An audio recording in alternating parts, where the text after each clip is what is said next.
Sabes que hace unas 2 semanas estuve en el Bazar Otaku de mi ciudad, que es básicamente esta reunión de nerds, donde podemos compartir un montón de hobbies y hacer un montón de cosas que nos llaman la atención. Una de esas cosas fue algo que yo me encontré y que me llamó por completo. Y obviamente quiero venir a compartirlo contigo, pero creo que me estoy adelantando un poco a las cosas. Hola, ¿qué tal estás? Mi nombre es Zaira, para los que no me conocen. Este es mi canal y en mi canal se habla de un montón de cosas que me gustan. El día de hoy en particular quiero hablar de libros. Y no de libros en general, sino de un libro en concreto. Para eso creo que tengo que hacer algunas aclaraciones. La primera es que en mi ciudad no hay demasiada cultura. Es una ciudad fronteriza donde todo se basa en la industria. Y no digo que eso esté mal, solo digo que la cultura se deja mucho de lado. Cuando llega a haber una producción, las producciones son mínimas, son pequeñas, se costean generalmente por el autor de esa interpretación artística y pues eso reduce mucho a veces la calidad de acuerdo al costo que va a tener. La persona que lo hace debe de costearlo y por ende pues no siempre se tienen los fondos para hacerlo. Cuando llegas a encontrar algo que vale bastante la pena, pues te sorprendes y creo que no te lo puedes quedar. Es por eso que yo estoy haciendo este video. Ok. El libro del que quiero hablar es esta joya. Se llama Feral, es de Jorge López Landó. En los videos que intenté grabar anteriormente le decía Javier, Jorge López Landó. ¿Qué tiene de relevante? Primero que nada quiero hacer hincapié en la editorial Wargo,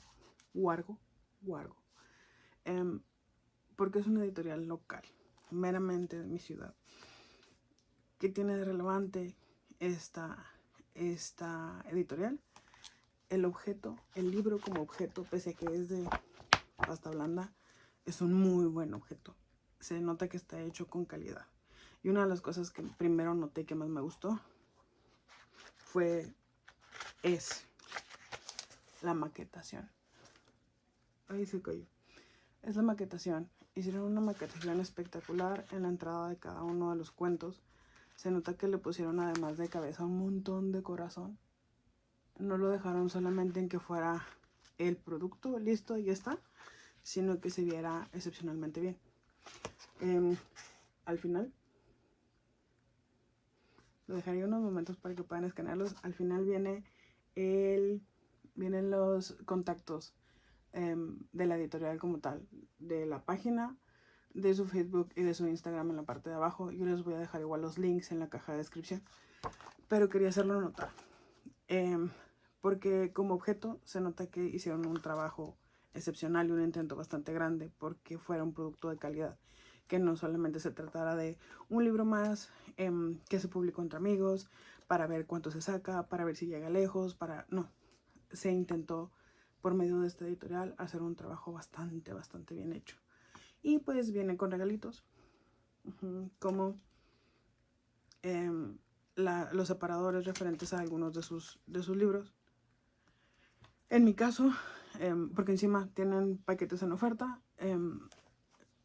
yo compré 3 libros, el tercero lo tiene mi adolescente.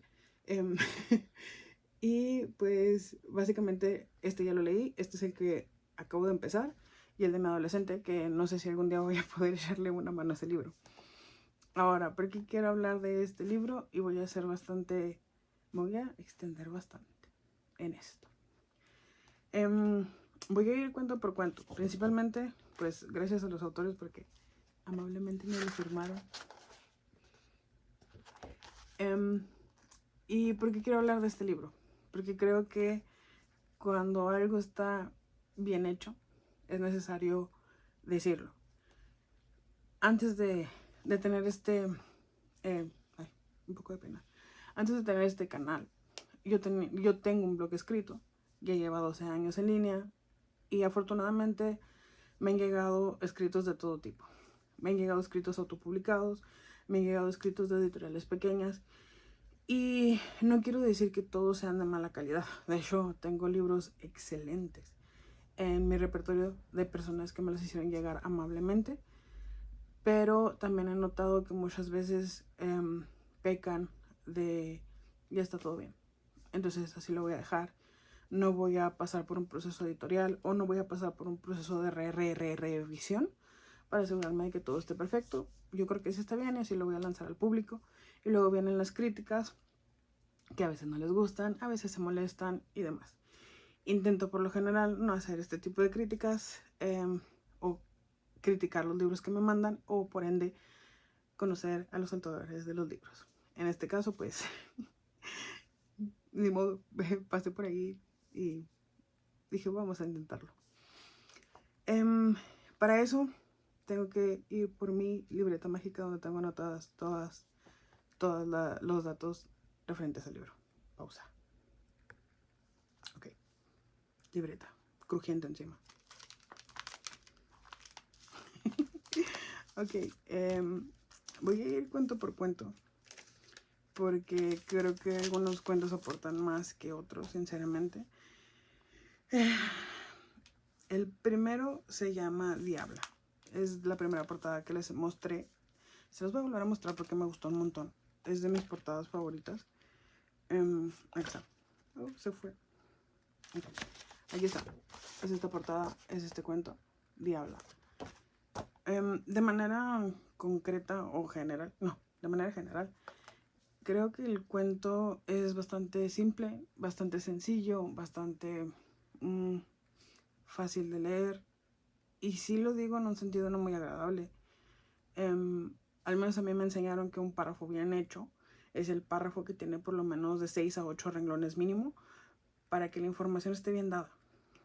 Este tiene párrafos de 2 renglones. Creo que le falta mucha descripción, creo que le falta mucho el ambiente. Se supone que son cuentos de terror. Amigo, tienes que ambientar. Sí o sí tienes que ambientar porque el ambiente es lo que crea principalmente el terror. Son estos pequeños detalles, sobre todo en el cuento. En el cuento tienes que pensar perfectamente qué es lo que vas a poner, porque si pones algo que no deberías, estás dando demasiada información al lector y se va a perder de esta sorpresa o por ende no le vas a dar suficiente detalle y estas cosas que debió de haber visto las va a pasar por alto. Entonces, Diabla fue un cuento que es pues bastante básico, no me encantó. Con esto quiero decir que el libro es malo. Yo creo que deberían de esperarse un poquito hasta el final. El siguiente cuento se llama Enero y se trató de un cuento un poquito más emocional, más entrañable. Claro que eso sí, amé la temática. La temática fue algo que amé mucho. Déjenme mostrarles la portada de entrada. Creo que es este. No, este es el tercero. Espera 2 segundos. Acá está. Este. Por la portada ya se pueden dar cuenta de qué va la historia. Y sinceramente es una temática que a mí, en lo personal, me gusta mucho. Me gustó cómo fue llevada. Me gustó que aumentó un poquito más la descripción. No sé si es irme por las ramas, pero yo noto una evolución de cuento por cuento. No me parece que sea algo malo, me parece que es algo bastante regular. No sé si hayan sido puestos cronológicamente como los escribieron, pero parece un poco. De ahí viene Árbol. Árbol es un cuento muchísimo más detallado, por eso les digo que parece que lleva una evolución cronológica. Es un cuento más detallado, por lo tanto genera una mayor atmósfera. La inmersión se logra mucho mejor para el lector con este cuento. Luego vino Excursión. Y aquí es donde me voy a extender. Para empezar, quiero que vean la portada. No es de mis favoritas, me pareció bastante, pues no simplona, pero sí normal.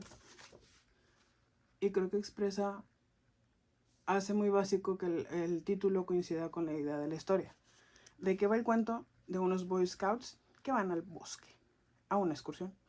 ¿Por qué me pareció bueno? Porque utiliza un recurso que ustedes van a ver en los grandes autores como Cortázar, como Borges, que se conoce como el mise en abîme o la literatura en espejo. ¿Qué es esto? Es como si tú pusieras en medio una persona y de este lado le pusieras un espejo y de este lado le pusieras otro espejo. Entonces la persona se va a reflejar en el reflejo del espejo, del reflejo del espejo, del reflejo del espejo, infinitamente, ¿no? O también la literatura circular de Borges. Ahora, ¿por qué digo esto?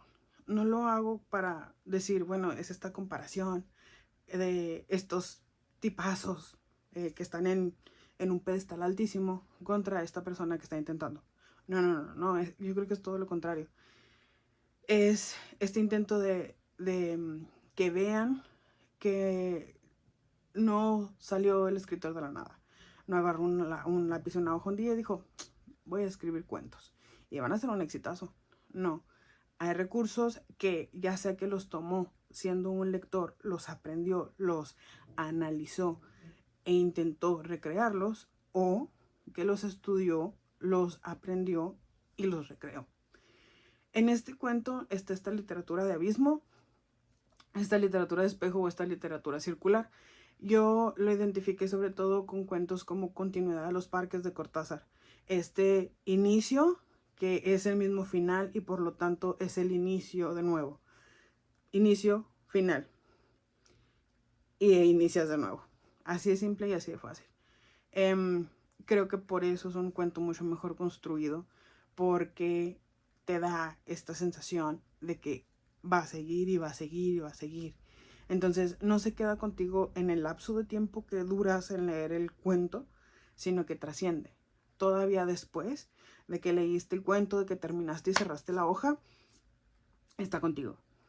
Y ese tipo de literatura no se consigue con facilidad, es bastante complicado.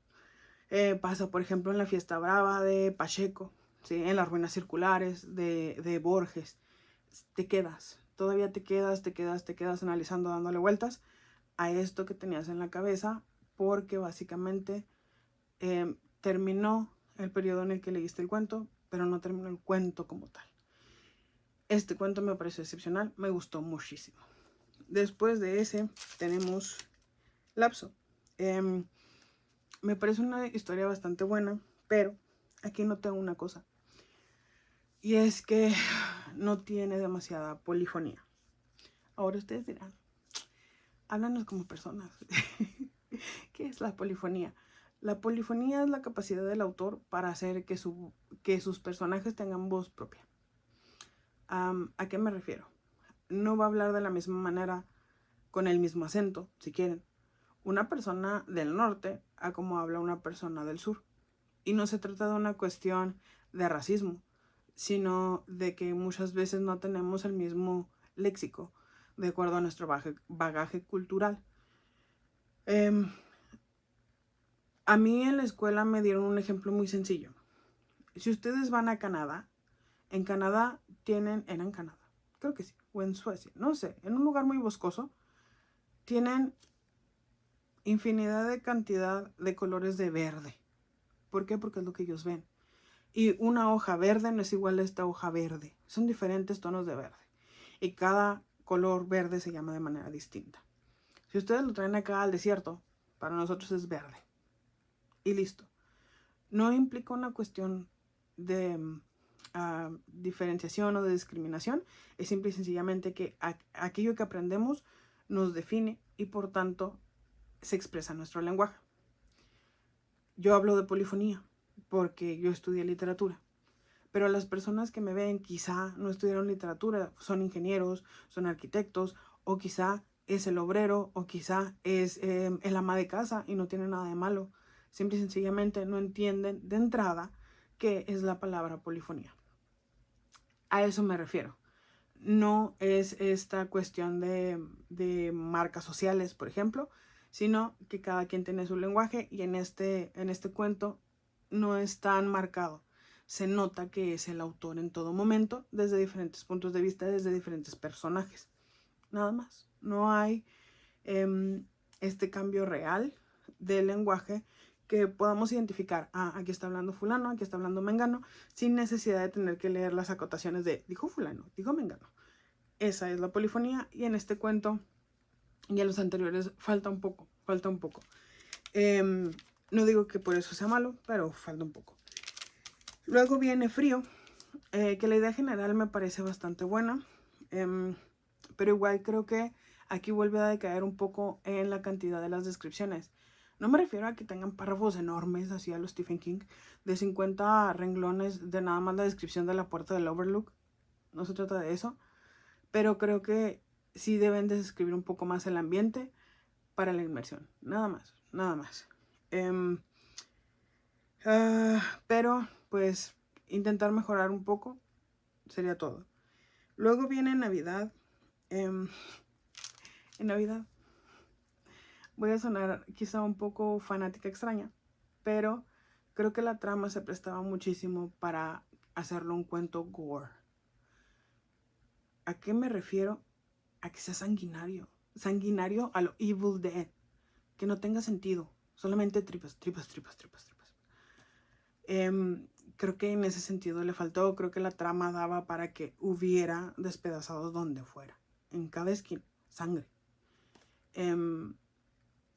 Nada más eso. Nada más eso. No digo que el cuento sea malo, pero por ese hecho es con lo que me quedo. Entonces, cuando pienso en el cuento, no pienso en toda la trama en general o en lo que me dejó o si me dejó secuelas como excursión, sino solamente pienso en debió de haber tenido un montón más de sangre. Que muchos van a decir, ¿y para qué lees eso? A veces es divertido. Luego viene El Legado, que El Legado fue otro de esos cuentos que me encantó. Déjenme buscar la portada, ya no les he enseñado portadas. ¿En qué está? Ya se les había enseñado, uno de los que más me gustaron, tanto las portadas como el cuento. El cuento del Legado me gustó mucho porque tiene un plot twist que no te esperas. Y literal yo no me lo esperé hasta el final. Sí, hasta el final. Me gusta sobre todo porque juega con esta idea de la inocencia. En literatura siempre decimos que muchos de los cuentos que se vuelven exitosos, mucha de la literatura que se vuelve exitosa, es porque plasma la realidad humana, plasma el ser humano, el ser en su interior, no físicamente, no esta moda pasajera, no cómo te vistes, no cómo te peinas o no te peinas, sino en general el ser humano dentro de ti. Entonces, este cuento cuestiona mucho del ser humano. Encima cuestiona incluso la maldad, que es una pregunta que nos hemos hecho desde siempre. ¿De dónde viene la maldad y hasta qué punto va a llegar? Este cuento es este intento de respuesta muy bien hecho, muy bien trazado, con un plot twist que yo no me esperaba. No sé si estaba muy distraída o qué me pasó, pero muy bien hecho, muy bien hecho. Me gustó mucho ese plot twist que lo cambió todo. Lo cambió todo por completo y es muy agradable verlo. Además de que, desde un punto de vista cultural, creo que refleja bastante bien una temática que estamos viviendo justo ahora.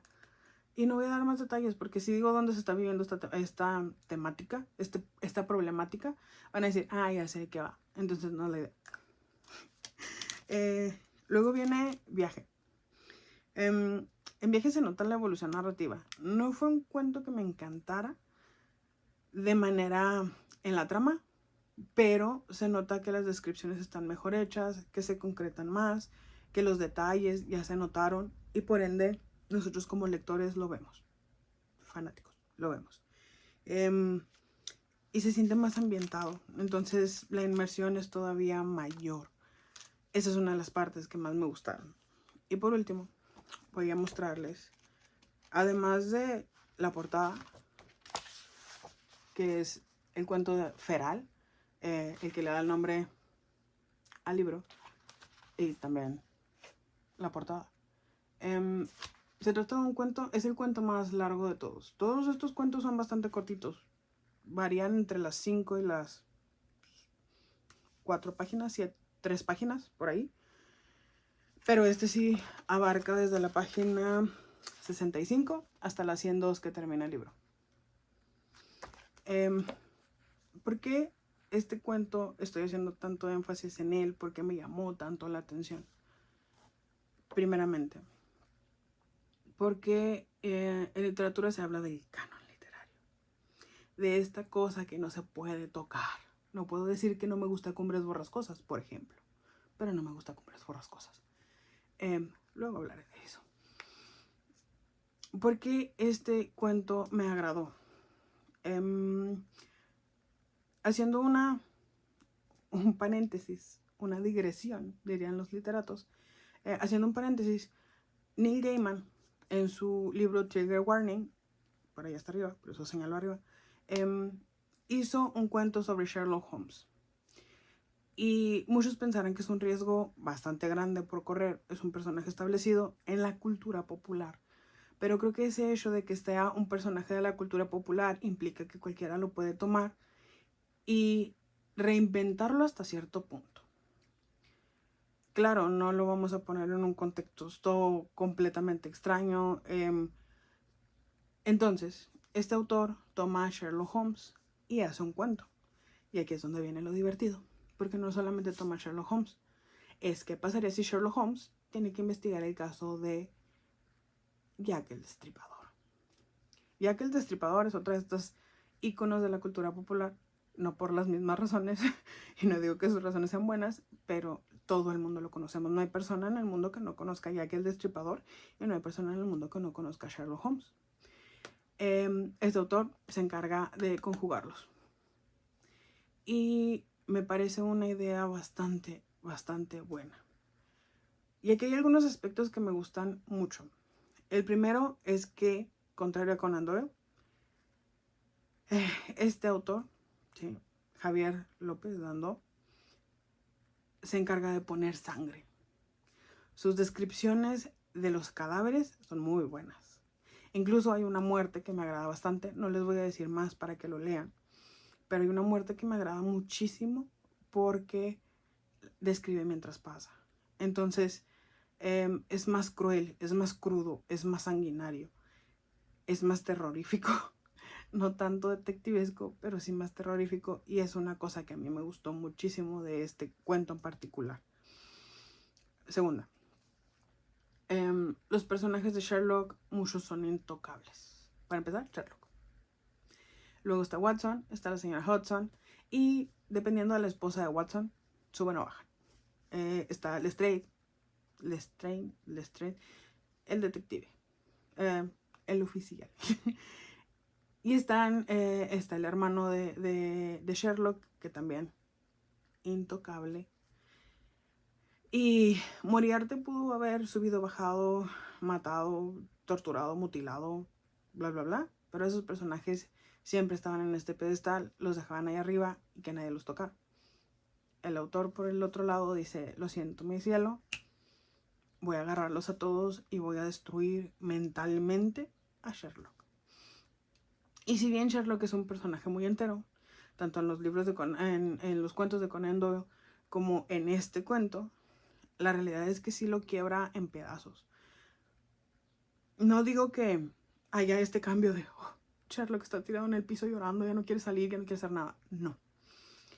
Pero se nota que le causa un problema en la psique que lo hace tener, pues, dudas, y que al final esas dudas se aclaran en un segundo. Y la tercera cosa que más me gustó de este cuento es que no me esperé el final. El villano no me lo esperaba. Y es todo lo que les voy a decir, porque decir más sería darles un spoiler enorme que no creo que se merezcan. Creo que voy a volver a opinar. Creo que si quieren saber qué es lo que pasa, si quieren saber por qué me gustó tanto, deberían de adquirir el libro y verlo. Ver con sus propios ojos. Igual criticar. Si pueden venir a decirme, ¿sabes qué? En esto no tienes razón, en esto quizá tenías razón, a mí no me gustó tanto, se vale. El gusto se rompe en géneros, pero a mí sí me agradó bastante. Ahora, foto otra vez. ¿Por qué vine a hablar del libro? No fue porque no fue porque me lo hayan firmado, porque el libro lo adquirí, yo lo compré, los 3 libros los compré. Entonces nadie me los regaló.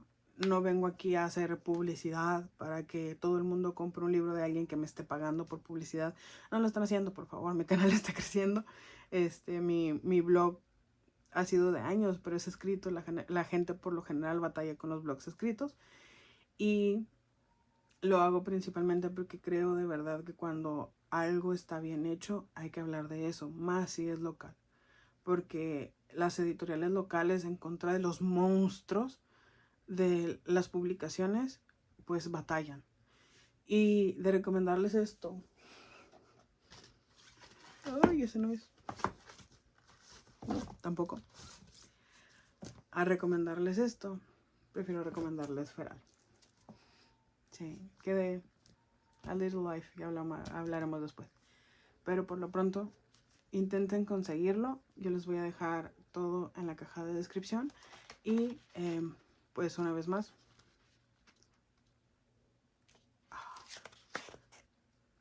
todos los links, bueno, todos los QR, por si les quieren escanear mientras ven esto.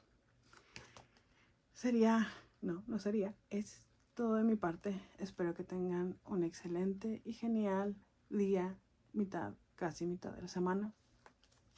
Si les gusta el contenido, por más raro que sea, no olviden suscribirse, darle a la campanita, compartirlo para reírse con sus compañeros de las caras que hago y bye.